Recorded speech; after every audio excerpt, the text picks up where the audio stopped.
I was in college at University of Kansas, and one of my design instructors was a glass blower. And we literally went out to a one-car garage one day to see what he did in his spare time. And this guy started making these crazy glass sculptures and stretching glass across the garage, and I was blown away. I ended up living in the house that was in front of this one-car garage. And so I stared at this man while he blew glass, literally like 4 or 5 hours a day. I just sat in this garage and watched him work. And so at the end of my sophomore year, I said to him, look, I've got to do this. I have to find a way to pursue this. He gave me 2 weeks in his studio. I just kind of played around and experimented, and that really solidified it for me. Working with glass is unlike anything else. It's so dynamic. It really is captivating. The material itself is, it's amazing. It has this amazing fluid characteristic when it's molten, but then at the same time you can cut it, you can grind it and polish it to a near perfect finish when it's cold. So came back to St. Louis, wandered into WashU. I heard they had a glass set up in their ceramics department, and introduced myself. They offered me a job. I started teaching glass blowing there. And in the process, I met Jim McKelvey. Jim was a WashU alum, also had some glass experience that he had received at WashU. And Jim and I both wanted a place to blow glass in St. Louis. We finally had lunch one day, drove down Del Mar, looked for sale signs and dilapidated buildings, and stumbled upon this, which didn't look like this at all 10 years ago. It was boarded up, literally all of the windows covered. The entire building was painted white. It was raining indoors. I could go on and on. It was a mess.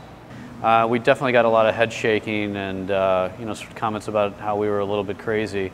And we were. And that's how things like this get started. People take chances and do things that others aren't willing to do. We came in with nothing more than a team of a few folks and a relatively small amount of cash, and started transforming it. And I think for us, that's a really important part of our story, is that that slow growth was really key to our success. There are obvious references with third degree to things like third degree burns.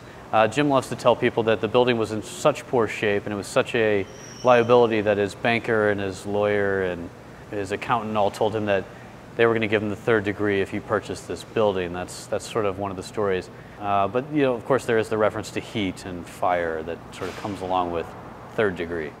This is real now. It's no longer like it was 10 years ago where I was happy to just sort of be here and kind of wait and see what happened. It's not just a job. This is truly my life. I live very close. I'm very committed to being here and to growing the business. I love glass so much that I could literally spend 20 hours a day in this place. I really could. But I love my family more than that. They're mutually beneficial. Without my family, I probably would work too much. We really are here to support a community of artists. So this glass work behind me here is all made here at Third Degree.